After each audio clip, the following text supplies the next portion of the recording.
الحمدللہ والصلاة والسلام علی رسول اللہ وعلی آلہ وصحبہ وموالہ۔ محترم بھائیوں اور بزرگوں، السلام علیکم ورحمۃ اللہ وبرکاتہ۔ عاشوراء کے دن کی حقیقت کیا ہے؟ عاشوراء کہتے ہیں محرم کی 10ویں تاریخ کو۔ عاشوراء کے دن کے بارے میں یہ کہا جاتا ہے کہ اسی دن حضرت آدم علیہ السلام کی توبہ قبول ہوئی تھی۔ یہ بھی کہا جاتا ہے کہ اسی دن حضرت نوح علیہ السلام کی کشتی کوہ جودی پر لنگر انداز ہوئی تھی۔ یہ بھی کہا جاتا ہے کہ اسی دن حضرت ابراہیم علیہ السلام کی پیدائش ہوئی تھی۔ یہ بھی کہا جاتا ہے کہ اسی دن حضرت یونس علیہ السلام مچھلی کے پیٹ سے نکلے تھے۔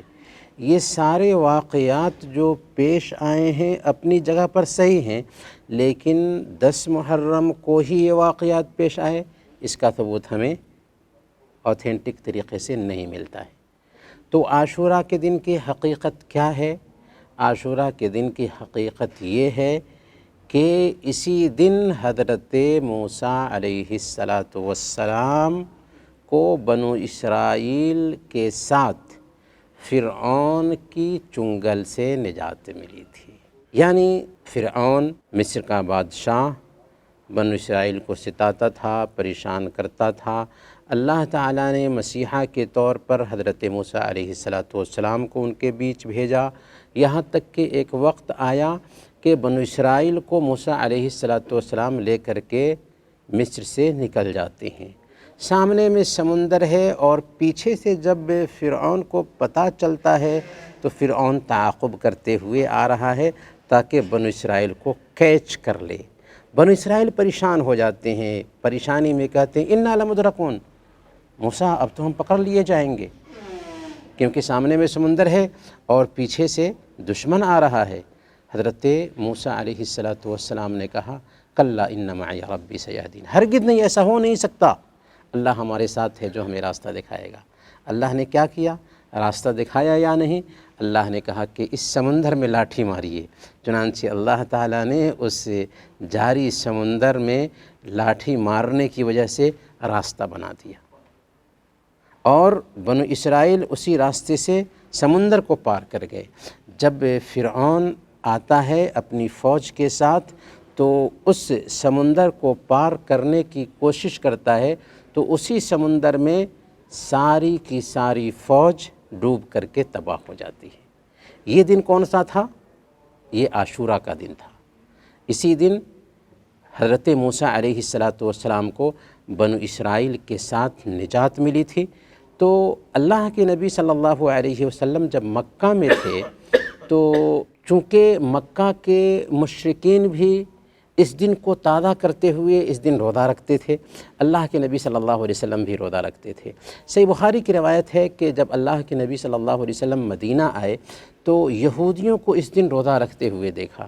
آپ نے پوچھا ما ھذا اليوم الذی تصومون، کہ تم اس دن آخر کیوں روزہ رکھتے ہو؟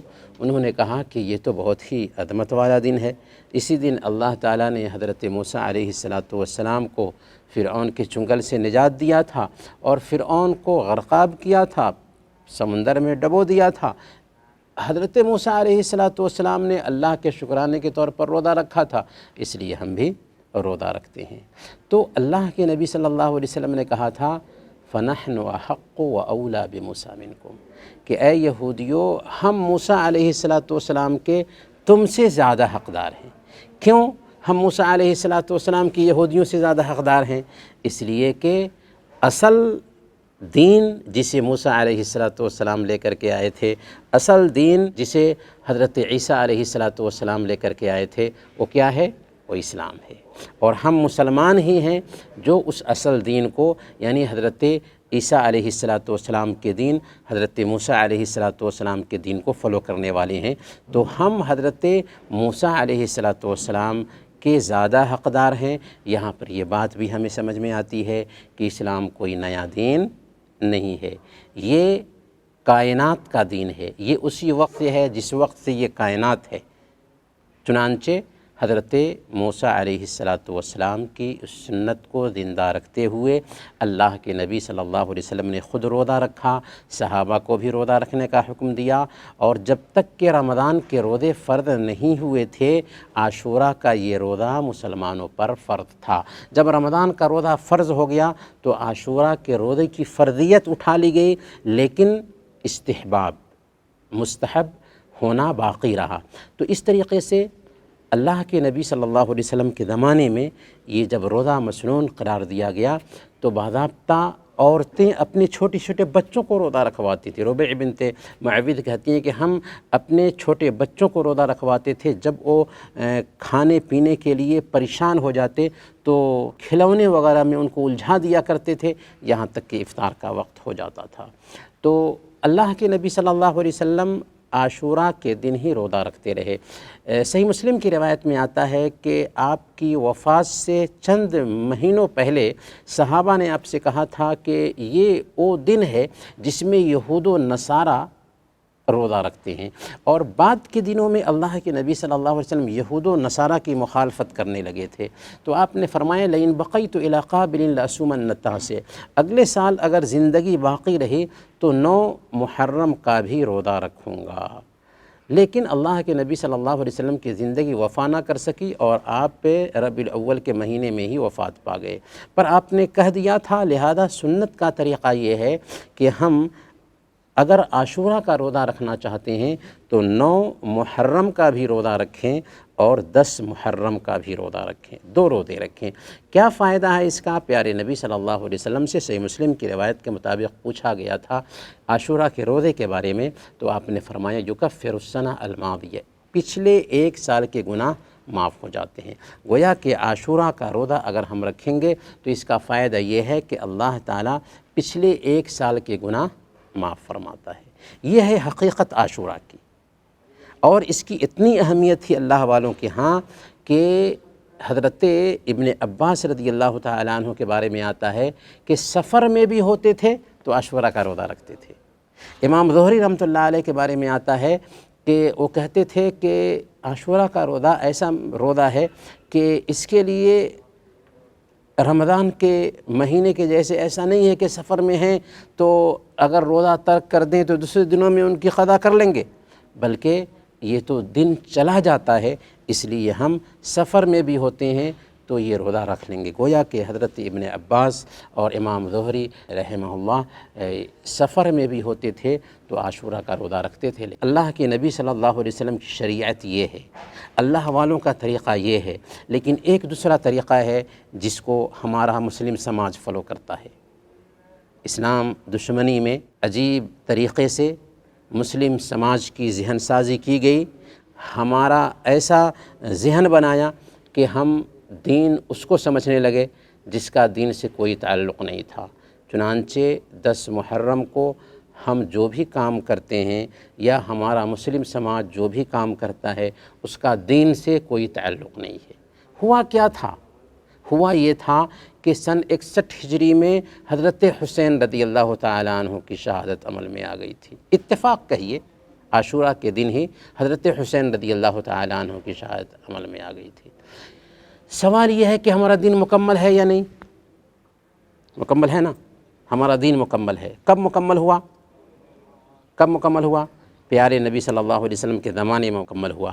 پیارے نبی صلی اللہ علیہ وسلم کے زمانے میں ہی حجۃ الوداع کے موقع سے اللہ نے کہہ دیا تھا الیوم اکملت لکم دینکم، تمہارے دین کو ہم نے آج مکمل کر دیا۔ تو اب اللہ کے نبی صلی اللہ علیہ وسلم کی وفات کے بعد کوئی حادثہ پیش آتا ہے تو کیا وہ حادثہ ہمارے دین میں جگہ پائے گا؟ نہیں، قطعاً نہیں۔ اگر وہ حادثہ دین میں جگہ پا رہا ہے تو گویا کہ وہ دین کا حصہ نہیں ہو سکتا۔ حالانکہ عاشوراء کے دن کی اہمیت ہم نے جان لیا کہ اس دن روزہ رکھنا ہے، لیکن عجیب طریقے سے مسلم سماج کو چینج کرنے کی کوشش کی گئی، ایک نیا دن سماج میں پیدا کرنے کی کوشش کی گئی۔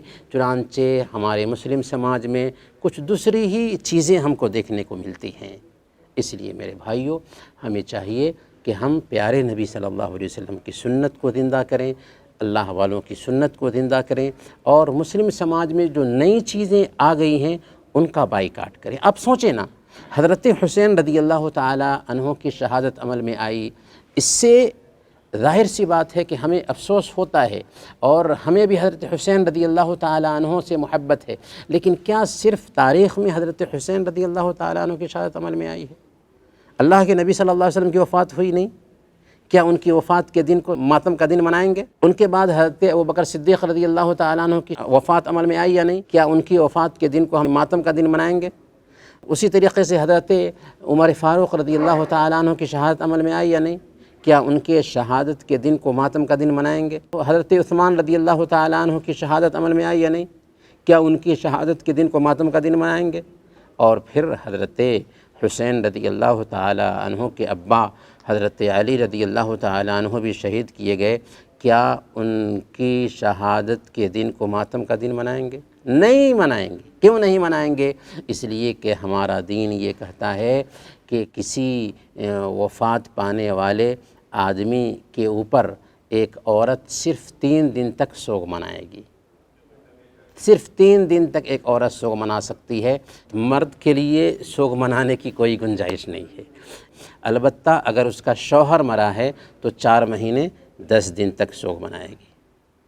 اب آپ غور کریں کہ حضرت حسین رضی اللہ تعالیٰ عنہ کی شہادت کے کتنے دن ہو گئے؟ اب تک کیا سوگ منانے کی گنجائش ہے؟ نہیں، قطعاً نہیں۔ تو یہ رافضیوں کی شریعت ہے جس کا دین سے کوئی تعلق نہیں۔ ہمیں چاہیے کہ اس دن کو آباد کریں اللہ کے نبی صلی اللہ علیہ وسلم کی سنت سے، اس دن کو آباد کریں اللہ والوں کے طریقہ سے۔ اللہ والوں کا طریقہ یہ ہے کہ تاسوعہ کو، عاشورہ کو روزہ رکھیں اور سماج میں جو غلط روایتیں آ گئی ہیں ان روایتوں کا بائیکاٹ کریں، کیونکہ سنت کو زندہ کرنا ہے۔ اگر ہم سنت کو زندہ کریں گے تو بدعت اور روایتیں خود بخود مٹ جائیں گی۔ اللہ تعالیٰ سے دعا ہے کہ اللہ تعالیٰ ہم سب کو پیارے نبی صلی اللہ علیہ وسلم کی سنت کے مطابق زندگی گزارنے کی توفیق عطا فرمائیں۔ آمین و صلی اللہ علی نبینا محمد وعلی آلہ وصحبہ اجمعین۔